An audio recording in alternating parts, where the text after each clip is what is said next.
Virginia Tech pulls out a victory at Miami to keep its NCAA tournament bubble hopes alive, while UVA is stunned at home by a Florida State buzzer beater yet again, one that may have sunk the Who's postseason dreams. And as we head to the final week of the regular season, who deserves to be the ACC's Player and Coach of the Year? All that and more this week on Teel and Barber.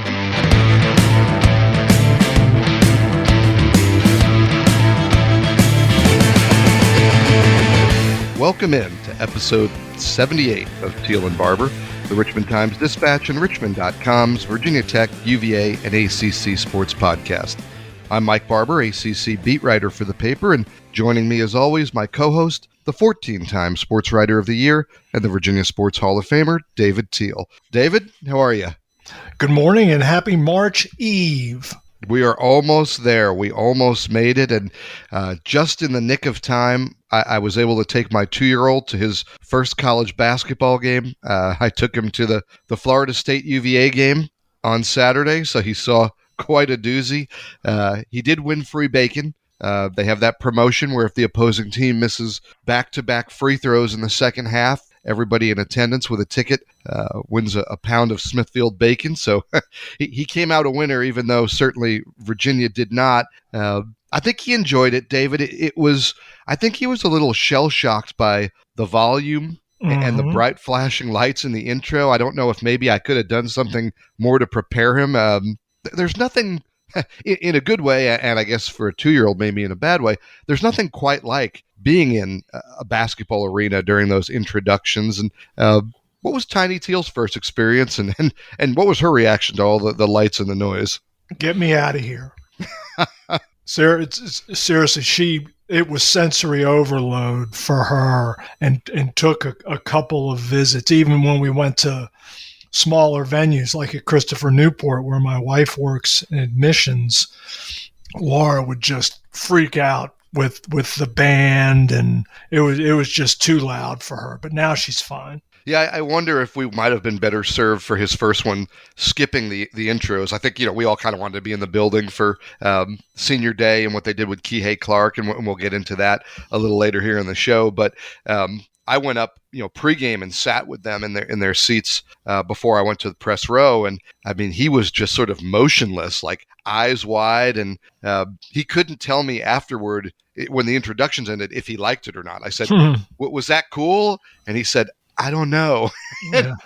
I think that's probably a reasonable reaction. Now, he's been to an Orioles game. He's been to a Richmond Squirrels game, and now he's been to this. Tiny Teel, obviously, older than Evan is. What was her first sporting event? Her first was, I would think, her mother took her to a Nats game. That would be my guess. I mean, she's been to a bunch now. She's been to college football and college basketball. She's been to the Final Four. She's been to the ACC tournament. She's been to Wimbledon. That girl's seen some sporting events now. She's got me beat. I've done the U.S. Open in tennis. I've never done Wimbledon, so she's already ahead of me. What's left? Does she have one on her bucket list? Can you have a bucket list when you're that young? I guess I don't think so. I think she more tolerates it because her parents are into it so much. But and heck, she's been to the World Series, so she's on a pretty good roll now. Yeah, let's hope she keeps it up. And I'm curious, for her, is there a difference between, because I know you guys has a family, done baseball and done different events with her, and then I know, I've seen her also come visit you when you're working. Yeah. Is it cool? Does she think it's cool to come visit Dad at work, or would she prefer that you're in the stands and having a beer and some peanuts with them? I think she likes it when I'm working, and then afterwards she gets to play on her iPad while I'm writing, and before we head home or out to dinner, whatever the case may be. So that kind of amuses her and entertains her. So that's what she's doing? She's playing on. I assumed she was editing your stories when I saw her sitting there. Well, they need it, as we both know. Well, maybe I should send my stuff to her too. Then, what needed some work, David, was UVA at the close of this game against Florida State, and it's going to be the story of the year for UVA, the conundrum of, man, when they were dialed in against Duke in those two meetings, I mean, they looked to me like a Sweet 16 team in those games. And then they come out against a Florida State team just decimated by injury, just having a train wreck of a season, and they let it come down to a final shot. And I'm not going to kill them on the fact that that final shot went in, right? That's part of sports. I'm going to kill them on the fact that how did it come down to a final shot at home on senior day against a bad Florida State team in a game that you're desperate to win? David, that was an ugly way to close out the home slate for the Cavaliers. 6 home losses, right? Yeah. Yeah, that's unheard of in this most recent portion of the Tony Bennett era, when they've been so excellent over the last 8 seasons. And you have come to expect better. And I'm baffled by it. I thought the Cavaliers would win comfortably. And in full disclosure, Mike, you were there. I was here at home doing Virginia Tech and Miami remotely, which tipped off an hour before you did. So I was unaware of what transpired until my phone started blowing up. And I'm like, no, what do you mean what? Everybody's going, did you see that? And I'm like, what? And, immediately, of course, I go to Twitter and I watch the replay and I'm like, holy smokes. And it was jarring because you went into that, at least I did, covering UVA, knowing certainly that they're capable of throwing a stinker out there, right? They lost at JMU, they lost at NC State. But going in, the narrative for me was they desperately need this game. It's senior night for Kihei Clark. They're going to play great again like they did against Duke, and they are going to leave themselves kind of squarely on the bubble. Right, a win over Florida State and then a win over Louisville if they get it certainly didn't put them in the NCAA tournament, but it would keep them in the picture. That's what you thought would happen. And David, they're up by 11 with about 11 minutes to go in the game. So you're right in the story of took care of business. Nice night for Kihei Clark. At that point, he has 6 assists and no turnovers. He ends up with a critical turnover in the final seconds, but and Mike, that's familiar. Virginia only had 1 turnover in the second half against Duke the other night, and it was crushing, right? And that's the thing that was so jarring about it was everything had played out about as you'd expect. And I don't know if UVA let off the gas or kind of felt like I felt, right? Like I'm just as guilty, but it doesn't matter when I do it. With 11 minutes to go, I'm banging out my story because I think I know how this one ends.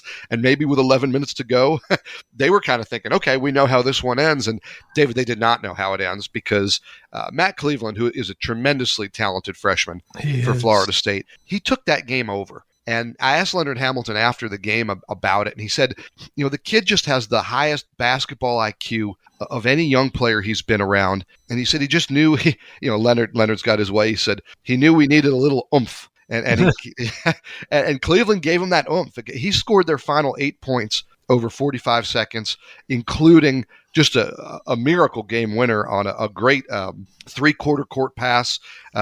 UVA's gone up by 2. On a jumper by Armand Franklin. It looks like they're going to hold on and win this. Franklin hitting the shot just after only hitting 1 of 2 free throws and leaving the door open for kind of defeat. Comes down, pulls up just before the key, hits the shot, puts UV up by 2. And here's Florida State. They got to go the length of the floor. There's 1 second on the clock. Yeah. And Harrison Prieto, who's a 6th-year senior, throws a perfect 3-quarter court pass. Cleveland catch, flings it at the basket. And David, I mean, no doubt, right in. It was not a bank or anything. No, it didn't need to hit off the front of the rim and hang in the air. It was perfect. And then he takes off on this great victory lap. Great if you're a Florida State fan. I realize Virginia fans didn't enjoy it. Victory lap around the court. A stunning ending. And man, for 45 seconds there, Florida State looked pretty good. 45 seconds. That's all it takes to just trash, 39 minutes of work. And what did Leonard Hamilton say after the game? The pass might have been better than the shot. He's not wrong. He called him the weatherman because Harrison Prieto is getting a master's degree in meteorology. He's been there 6 years, and he's not wrong. I mean, the pass had to be perfect. It kind of reminds me of, the old the Leitner play. Like everything's got to hit. Yeah, Grant Hill. Yeah. And everybody talks about Leitner, but do they remember Grant Hill? All the highlights certainly were talking, and rightfully so, about Cleveland's shot. But Harrison Prieto's pass was perfect. UVA had Caden Shedrick. I was going to say Shedrick was on him, right? Yeah, big tall guy. And Armaan Franklin was pretty close to Cleveland on the shot. Certainly you don't want to foul there, right? Right. Like it's a prayer. I mean, and this, so people understand who didn't see the game, this wasn't a shot at the 3-point line. I mean, this was 32 feet from the basket. And he's drifting. And he's kind of falling away. Franklin closing on him with his arm up. So I don't know that I fault Virginia's final play defense, but again, it was the fact that for the last 2 minutes and certainly for the last 45 seconds, Florida State could just get to the rim whenever they wanted. It was a real defensive breakdown. And it was interesting, I said, hey, what happened at the end there when they're able to just get to the basket? And Tony Bennett said he knew his group wasn't dialed in defensively from the first play of the game. Wow. So the first, which I forgot, the first basket because they didn't know who was guarding who. They were mixed up on their assignments and they give up a bucket. Now, there's a whole lot of basketball between then and the end. But for Tony Bennett, it was a sign of, we're not locked in defensively if we don't know who we've got on the first possession. And certainly at the end, that showed. Yeah, and it's amazing how intuitive a coach can be that way. to know from the opening tip to just sense, ruh-roh, we have a problem. And at that point, it's his job to get it resolved, and clearly it didn't get resolved. Yeah, up by 11, you thought maybe they had figured it out. But as we've just chronicled, that ending. Now, David, it was the ending of a few things. It was the ending of, most likely, the home career for Kihei Clark. I spoke to him last week. I did an article on him going into the game. He said he has not made up his mind 100% on whether or not he would return to UVA for an extra season. He's got that extra COVID year. He could certainly be done with college basketball. He's got a resume that speaks for itself. He could also transfer, right? Play closer to home for a year. He talked about what it meant to have his parents, both his younger brothers, his grandmother, all his aunts and uncles. He had about 22 people in the stands for his senior day festivities in the Florida State game. Most of them were there for Duke as well. They kind of came in for the week to get those 2 games. It certainly felt like the end for Kihei Clark. Now, how things played out, that could certainly factor into his decision. Yeah. It'll be interesting to see. But David, because fans are often split on Kihei Clark. What has Kihei Clark meant to Virginia in your eyes? Mike, the guy has a ring. And not only has a ring, it's not like he was a tag-along on that 2019 team when he was a freshman. I mean, he's got the most famous assist in school history. He hit clutch shots throughout his career. I know he didn't shoot it well the other day. He was a very streaky shooter. Witness the Duke game. Here Duke is leading the league in 3-point percentage defense, and Kihei goes crazy and makes 6 of them in the first half and gets a career high 25. And then the next game, what was he on Saturday? Was he like 4 for 6? I mean, he shot it terribly on Saturday. But he has blown hot and cold from the field. But one thing that never blew hot and cold, that was consistent with Kihei Clark, was his effort, was his defense, was his leadership. And to me, that's his legacy. Yeah, he was 3 for 16 and 0 of 4 for 3 against Florida State. Ooh. But as I mentioned, he had 6 assists, no turnovers until that final play where UVA's up. They're trying to put the game away. I think they're up by 1. They're trying to put the game out of reach. And they basically run an ISO for Kihei Clark, which maybe sounds a little funny in retrospect, but he's trying to break down the Florida State defense with the dribble. He just loses the hand on it. The ball goes into the backcourt. Now, Cody Statman, an unheralded senior on senior night, makes a great play to get ahead of the Florida State defender, poke the ball up ahead to Armaan Franklin. That's what set up those free throws where Armaan hit 1 of 2 that also could have put the game potentially out of reach. But yeah, I think that was sort of a painful moment if you're someone who, like me, has appreciated what Kihei Clark has been. And, You just thought there that he was going to dribble around, maybe get to the rim and kick out to a teammate, maybe pull up and hit a floater in the lane and kind of, salt things away on senior day. It didn't go that way. David, it may or may not have been the end of his JPJ career. I think it was the end of Virginia's hopes for an NCAA at-large bid. Am I right there? I mean, now at this point, it's win it all in Brooklyn or bust. Yeah, because they're probably the way the bracket would fall for them, Mike. They might get a decent win before the semifinals. So yeah, they probably do need to cut down the nets in Brooklyn. That was just a killer loss on Saturday. And they'll go back, and every team does, right? Every team that misses the NCAA tournament goes back and looks at a couple games. Navy in November, I don't know. That one doesn't bug me, right? Like, this was a new team, a new roster, 2 transfers playing key minutes, some young guys playing new roles. Certainly you'd like that one back if you're Virginia. And I feel like the way they've been playing here in February, they would beat Navy probably pretty soundly. But that is what it is. The loss at JMU in December is a killer. The loss at NC State is a killer. And Florida State is a killer. I mean, people can talk about the Tech game and the Wake game that they really had a good shot at that would have been a big win for them. To me, and again, you don't know how the bubble's going to play out and how things are going to break, but JMU, NC State, Florida State, 3 games that it's very reasonable to ask this team to win. And I think if they get those 3, we're having a whole different discussion right now. Iowa. Yeah, Iowa came down to the wire, 1-point loss at home. Yep. Game they easily could have won.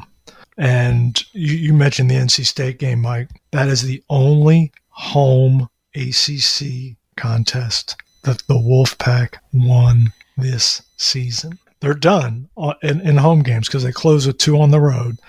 NC State at home in ACC games is 1-9. It's brutal. And it's the only thing that may make us revisit. If you remember, we spoke on the last episode about coaching hot seats, and we both kind of felt that maybe everybody would be okay this year. You pointed out, some of the contract situation. I talked about the fact that these athletic departments are still reeling from the impact of the pandemic. But man, Kevin Keatts, and again, and we talked about this last time, that is a program that has expectations. And one of them is that if you show up at the arena, you're going to get a good show.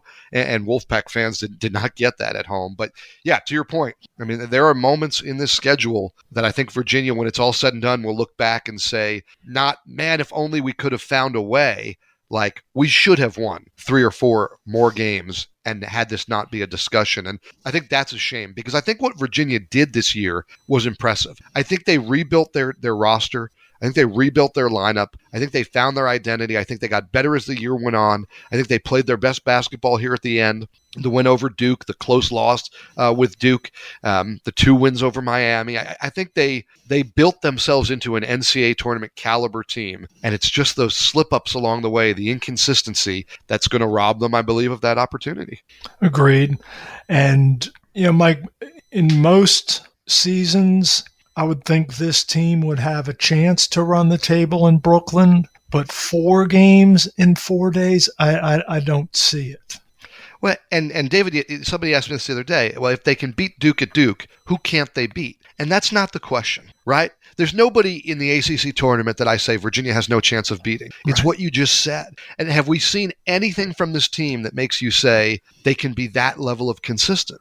I'd argue the opposite. Right? The fact that they didn't finish off Florida State, some of the other losses we just talked about. If we've seen anything from this team, it's that, yeah, at their best, I think they're pretty darn good, right? The team that we went in Cameron and saw beat Duke, that was Sweet 16 good. The team that lost at home to Florida State, that's missed the tournament bad. So, and that's the problem, is you're not quite sure what you're going to get.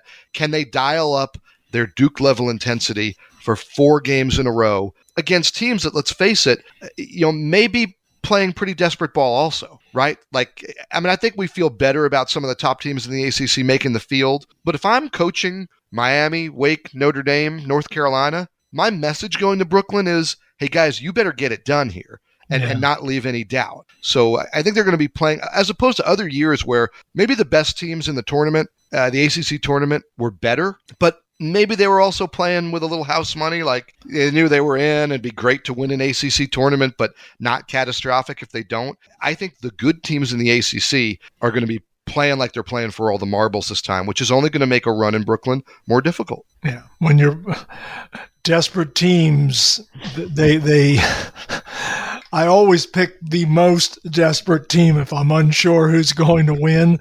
And in Brooklyn, that's going to be hard to gauge.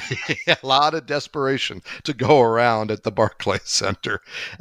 Now, a team that I think will be in that category, but they're certainly playing the kind of basketball that would get them off the bubble on the plus side is Virginia Tech. They've won 8 of their last 9, including the game that you were talking about, beating Miami, pulling out a win there that they absolutely had to have. David, things are clicking right now for Mike Young's group. They really are, Mike. And here's the crazy thing.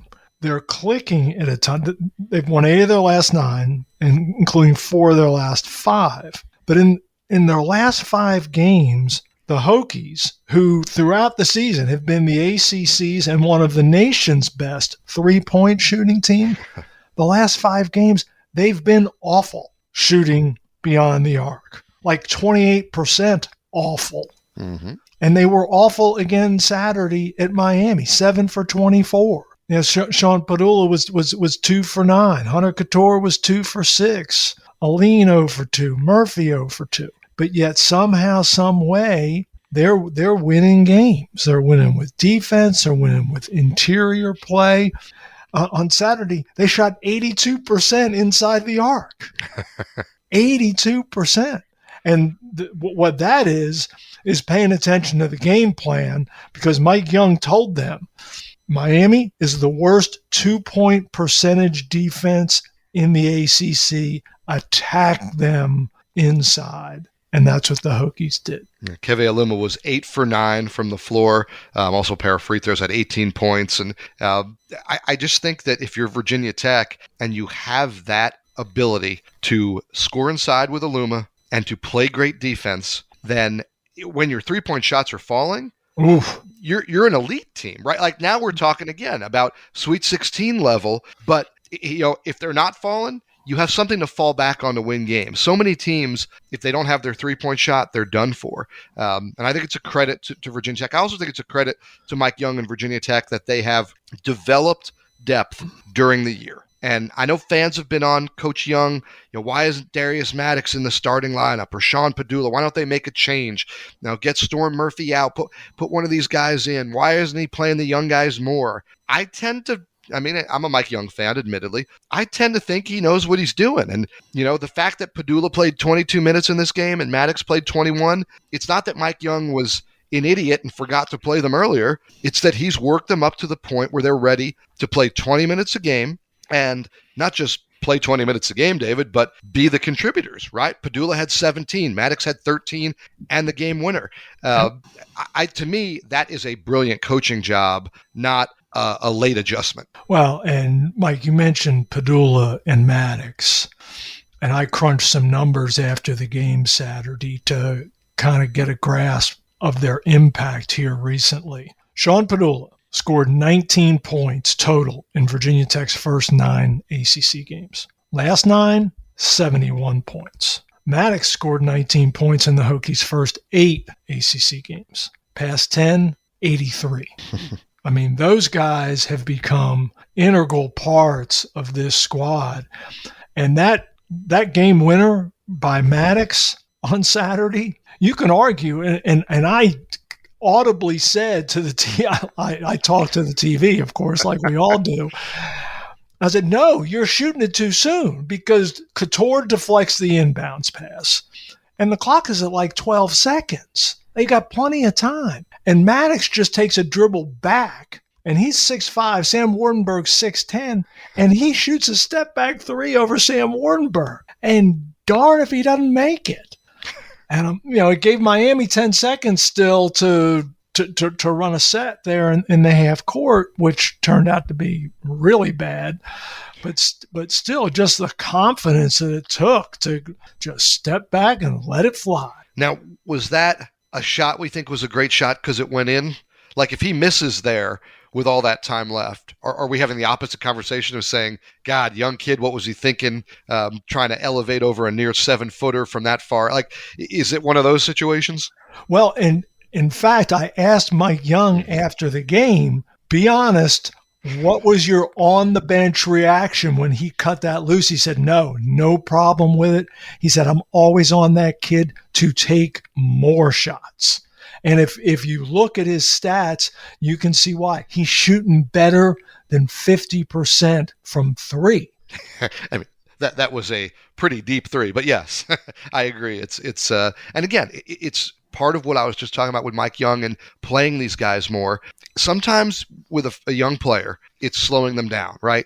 Getting them not to chuck up every shot, getting them not to go to the rim every time. And other guys have different personalities. Mm-hmm. And sometimes the reason that you're not getting a guy out there is because he's going to pass on too many open shots. And he doesn't have that confidence. And Maddox has it certainly now, and it's going to be a big part of whatever Tech does down the stretch. David, they've got a couple games left.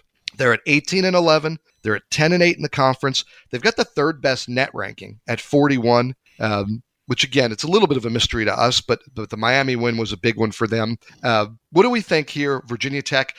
Are they a team that's in and needs to keep themselves there? Do they still need to play themselves in?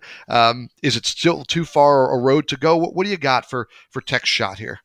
I don't think the Hokies are remotely in the field. If the tournament started today, they'd be home, I think. And can't lose to Louisville tomorrow night at home. Can't lose at Clemson on Saturday. Need to close out with two W's and then go to Brooklyn and win at least one, perhaps two there. Yeah, it's going to be an interesting fight in Brooklyn because, like you said, a lot of desperate teams. It's going to be an interesting selection Sunday, especially for you and I covering Tech and UVA. It's Seth Greenberg's days, right? We lived the bubble. It was the bubble beat. It hasn't been that in a while. Right? When these teams have gotten good, they've gotten comfortably good. The ACC has been comfortably good. The ACC's question was, would they get 9, 10, 11 teams into the field? Not this year. This year it's going to be very different. The way the ACC is perceived at their own hand, right? The way they played their non-conference is different. It's going to be a fascinating selection Sunday for the ACC, and that brings us to this week's edition of Who You Got. Thank you, Mike. It has been a bit of a down year for the ACC, but 5 or 6 teams in the league go into the final week still believing that they have a shot at making the NCAA tournament. Who do you have dancing from the ACC? Let's start with David. Well, guys, if you're asking me who can afford to lose its remaining regular season games and still breathe easy, that would be a very short list. That would be Duke and Notre Dame. I think at the end of the day, Miami is going to get in. That's 3. Wake Forest needs to be careful, really careful. Its non-conference strength of schedule is 336. That's dreadful. Now, I don't fault Steve Forbes. With a completely remade roster, he didn't want to play a tough schedule. But now it forces him to be even better in the regular season. But I think the Deacons will get in too, making it 4. North Carolina can't lose tonight against Syracuse. If the Tar Heels win tonight, I think the Tar Heels will make it 5. After that, I am not confident. Virginia Tech, I think, needs to win 3 or 4 more. Can they get there? Maybe. But right now, I'd say 5 would be an optimum number for the league. Okay. Thank you, David. Mike? Yeah, I think your points are all spot on. And I think what's interesting is it's going to be interesting who is the ACC rooting for when we get to Brooklyn, right? Because normally if you're the ACC, you want seeds 6 through 9 or 10 to make the deep run and win the tournament. Because if they do that, they're in, and chances are you're 1 through 5. We're already pretty safe. This year, other than Duke, I don't know that I feel great about anybody's resume. Like you said, if they were to struggle the rest of the way. I look at Miami, I look at Wake Forest, I look at North Carolina, and certainly Virginia Tech as teams that have to play well in Brooklyn to get there. And we've seen good teams lose early in the ACC tournament. Again, maybe with less on the line. But I'm with you. I've got Duke and Notre Dame in. I believe Miami will get there. I believe Wake will get there. Carolina is so interesting to me because they do have the net ranking on their side. And they have looked at times, and I know Josh Pastner got absolutely slaughtered for saying this, they've looked at times like a Final Four team. They've also looked at times like an NIT team. Carolina's the one I don't know what to make of them, and I'm going to be so interested to see what they do in Brooklyn. Certainly, all sights for us are going to be UVA and Tech and what they're playing for, but Carolina to me is the most interesting story because Hubert Davis in his first season with the Tar Heels, he talked so many times about having to coach effort and that want and that desire, right? And he said Armando Bacot's got it. He's got it every game. He needed everybody else to have it. Will that setting be the thing that brings that out of the Tar Heels? I think they're a great pick to win the ACC tournament if they respond the way I think they're going to respond, right, David? Like if they get to Brooklyn and are like, okay, now our fire is going, our engines are revved. I like the Carolina's chance of winning it all there. If they come out and Hubert's got to pull that effort from them, man, I think they could really leave themselves in some jeopardy. I'm fascinated to see them Saturday at Cameron. Coach K's final game, obviously, it's going to be it's a historic moment for the rivalry, for college basketball.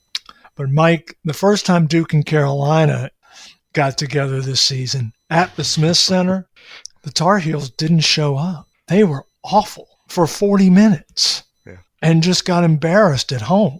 If that North Carolina team shows up at Cameron on Saturday, they're going to lose by 40. Mm-hmm. I am just fascinated. To me, this is a really, really intriguing week for Carolina. Tonight against Syracuse, and then Saturday at Duke.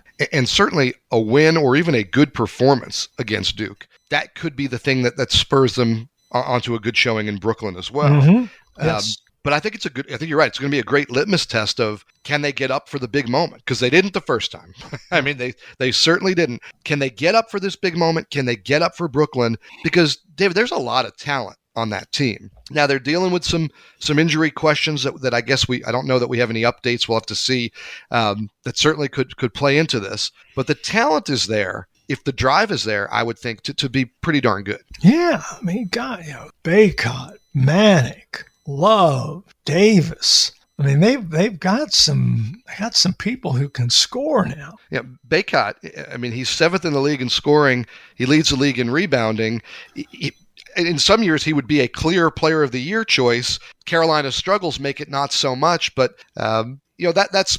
It's such an interesting case with him. And I want to ask you now where you go for Player of the Year, and then we'll talk about Coach of the Year. But how much, when you think about the Player of the Year, do you weigh what their team is doing? If you remember a bunch of years back, early in my time covering Tech, Eric Green was the ACC Player of the Year. And Eric Green, he got my vote. I thought he was far and away the best player in the conference that year. A little bit of a down year in terms of individual talent, too. But Eric Green was outstanding on just a terrible Virginia Tech team. Yeah, didn't he lead the country in scoring? And he led Tech in everything. Rebounding, assists, steals, minutes. I mean, he was scintillating to watch and just poured his heart in every night. But really bad Tech team. David, how do you weigh team success when you're considering who the ACC Player of the Year is? I usually do weigh it some. I don't make it the overriding factor. But I think anybody you're considering for Player of the Year this season is on a team that's in the upper half of the league. Really, it's a 2-horse race between Alondas Williams and Armando Bacot. Bacot's having the best rebounding season in the league since Tim Duncan in 97. That's pretty good company. And Williams is on pace still to be the first player ever to lead the league in scoring and assists. That's pretty special as well. Right now, if I were voting, I would vote for Alondas Williams as Player of the Year. He's certainly transformed that Wake Forest lineup, and it is interesting because I think a lot of people look at Paolo Banchero from Duke, the best player on the best team, and he's not having a bad year, right, David? 16.7 points a game, 8 rebounds, but Armando Bacot, he's averaging a double-double. right? He's at 12.5 rebounds a game to go with those 16.3 points a game. He's had 21, 22 double-doubles now this season. That's unbelievable. He's been consistent with his production. He's been consistent with his effort. If Carolina was a little better, I think he's the slam dunk choice. It's the fact that they're not. Look at Darian Sebron. From a numbers standpoint. Yeah. He's 4th in the league in scoring at 17.7. He's 2nd in the league in rebounding at 8.3. He might be a clear choice, except that, as we've chronicled earlier today, State is a bit of a train wreck. Mm-hmm. So I tend to agree with you that it's kind of Williams or Baycott there. I think Banchero will still get a lot of votes. He will. And not undeserving. I say it almost dismissively, best player on the best team, but he's pretty darn good. Yeah, and he was really good the other night at Syracuse. UVA is the one team. Banchero's been in double figures every time out this season, except twice against Jaden Gardner and the Cavaliers. Now, if you had told me going into the year, or had asked me Coach of the Year, and you told me that Duke was the runaway best team in the league, I'd say sentimentality. Right. that Coach K is winning that award. If you had then told me that the rest of the top 5 included Notre Dame, Miami, and Wake, that makes things interesting. I think Mike Brey has done an outstanding job with that basketball team. I think Jim Larinaga has remade sort of the identity and the look of Miami, has done an outstanding job. And Steve Forbes at Wake Forest, I mean, that is a completely different roster, complete rebuild. For them to be at 22-8 overall is just staggering. So I think it's a really tight race this time. David, who do you lean towards for Coach of the Year? Steve Forbes. I really do. And maybe it's my personal bias because I thought Miami was going to be decent, and I thought Notre Dame was going to be decent. I thought Wake was going to be awful. And that's and Steve Forbes has said, look, I get it why you guys in the media thought we were going to be bad, because you had no idea of what kind of impact these transfers were going to have. And, who could have known that Alondas Williams would go from a bit player at Oklahoma to a potential player of the year in the ACC, and that Jake LaRavia would arrive from Indiana State and become an all-ACC player. Not even Steve Forbes figured that out until he got him on the court and saw what he had.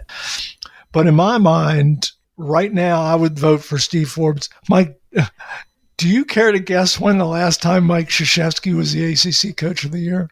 I can't remember, but I know we've talked about how it's not as recent as I would think. 2000. Yeah, which is unfair in a sense, because Mike Krzyzewski has been the best coach in the ACC for those 2 decades. that he's been unrewarded, I guess you could say. Now he's won some other things in that time that I think he would tell you are more valuable to him. But he certainly is the victim of it. Think about the preseason poll. Duke was a runaway number 1. Mm-hmm. So if you go by the argument of, okay, who overachieved or who did more than we expected? Well, Duke didn't, right? Yeah. We expected Duke to be the best team in the ACC, and they were. That doesn't mean it's easy to do. Right? That doesn't mean that just because you're picked number 1 and you got all the talent, you're going to win. Right? Kentucky's had some years where they've had all the talent and haven't been able to put it together.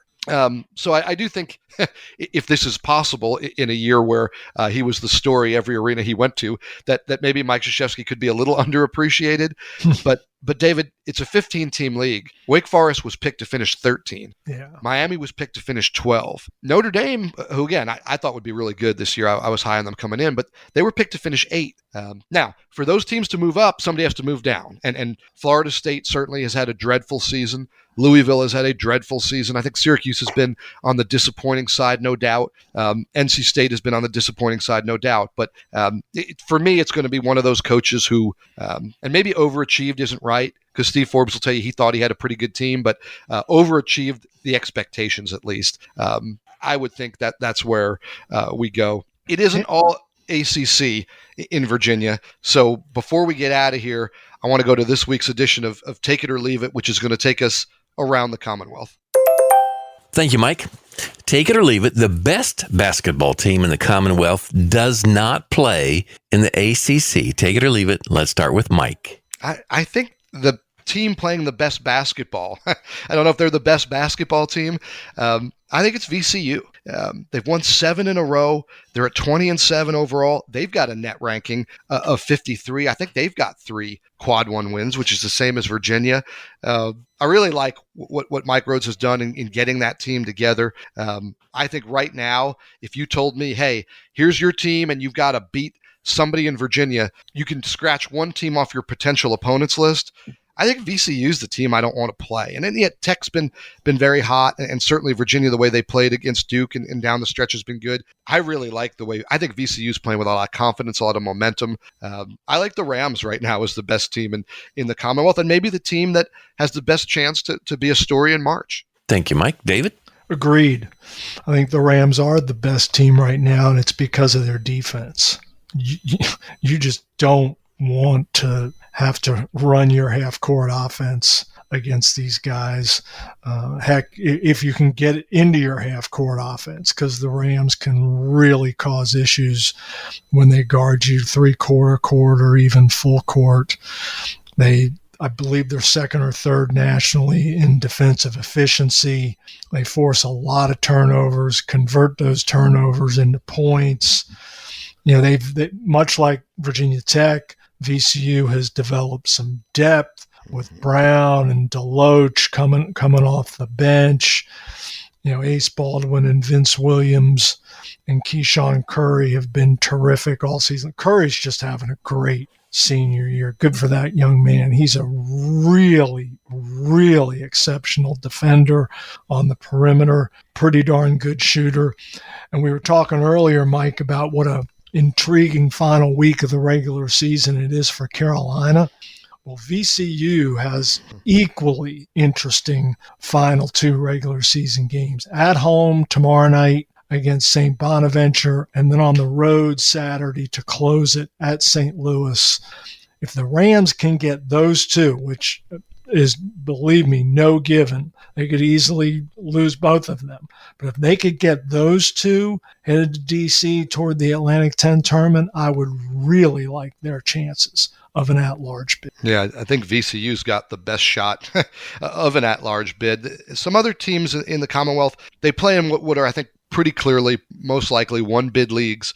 But there's some teams here that have a chance to be part of the big dance. Norfolk State, the regular season champion in the MEAC. Liberty, who's having another really strong year in the A-Sun, they're first in the East, or the North, whatever they call their divisions there. I can't keep them straight. And then, David, you spent some time with Longwood and Longwood's coach, Griff Aldrich, who's an interesting story. They're having a really breakthrough season. Oh, yeah. You're talking about a team, Mike, that had one winning season in the previous decade before Griff Aldrich arrived, and this is his 4th year, and they've been steadily making progress. They were 10-10 in the Big South last year, and now this year they are 15-1. They are the top seed, headed to the conference tournament this week in Charlotte. Their leading scorer, Justin Hill, little known fact, is the son of former UVA All-American and ACC Player of the Year Donna Holt Hill. And their leading rebounder is the former Virginia Tech and Wake Forest player, Isaiah Wilkins. How about those connections? And I've got one more for you that I did not know about until I was leaving the Virginia game against Florida State. I was walking in my car with a friend of ours from the local CBS station, Preston Willett. He's a sports anchor at CBS. And we got to talking about Longwood, and I did not know his connection to Longwood. David, I don't know if you know Preston's connection, but the Lancers play their games in an arena called Willett Hall. Mm-hmm. It is named for Dr. Henry Willett Jr., who was a former president at the university and was Preston's grandfather. How about that? Huge basketball fan, a huge supporter of athletics, and actually passed away recently. And what a shame that he isn't there to enjoy this incredible run. But at the same time, what a nice kind of tribute that after his passing, that kind of the vision maybe he had, and in the arena that bears his name, and they're putting this together. So there are some fun teams in the Commonwealth that are going to be worth keeping an eye on. And, for our point of view, I hope they all find a way into the big dance, because it's such a great event and moment for the players. And as we saw, we've seen with teams, anything can happen once you get there. Oh, yeah. And a note about Liberty, Mike. Darius McGee, that little dude, 5'9", all he did was go for 47 the other day to beat Kennesaw State on senior day. That's a heck of a senior day for that young man to get 47. He's the number 2 scorer in the country, averaging 24-7 a game. And here's the crazy thing, 47? Not even a season high. He had 48 earlier this year against Florida Gulf Coast. And that is the kind of player who the NCAA tournament stage that finally kind of shines a light on, right? You know about it, and maybe some people around but like that's the kind of story that March Madness brings out, and that's why all of these teams that we just talked about fighting so hard to get there, and it is going to be an interesting fight here down the stretch. It's going to be fun to watch. We hope you had fun listening today. You can subscribe to Teel and Barber on Apple Podcasts or wherever you find your favorite pods, and please consider supporting local journalism with an online subscription to the Times-Dispatch. You can find special promotional offers available at richmond.com. Today's show was produced by Dean Hoffmeyer. Teel and Barber is a podcast of the Richmond Times-Dispatch and richmond.com. For David Teel, I'm Mike Barber. Thanks for listening. Be healthy and safe, and please join David and me again next time.